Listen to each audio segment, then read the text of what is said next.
պետությունը ամբողջ լծակներն ուզում է վեկալի իր վրա, ինչի համար, որտեվ Հայաստանը ունի 30% փողոցային ապրող, այսինքն ժողովուրդ։ Այդ փողոցային ապրող ժողովրդին, որ ընտրություններին բերեն իրանց ձայն տան, նրանք պետք է դնեն փողոցի իրանց տղաներին։ Իսկ այն մարդիկ, ովքեր դրովի են, ումը որ կոնտրոլի տակ են, կոնտրոլ են անում, իրանք չունեն ազատություն։ Այսինքն, եթե դուք ես չես ստեղծել որպես հզոր անձնավորություն,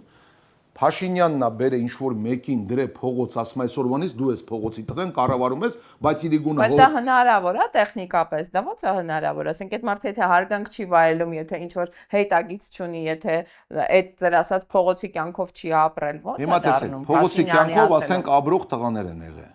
եղել։ Արամ Հովանեսյանը կանչել է իր մոտ,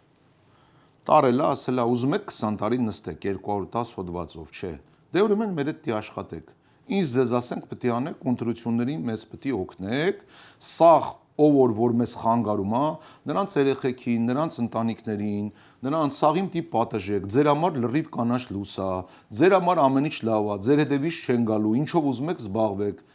Ով որ վիբրատոր է օգնի, մնացել է իրանց հետ աշխատումը, ով էլ չէ երկրից սվանել են։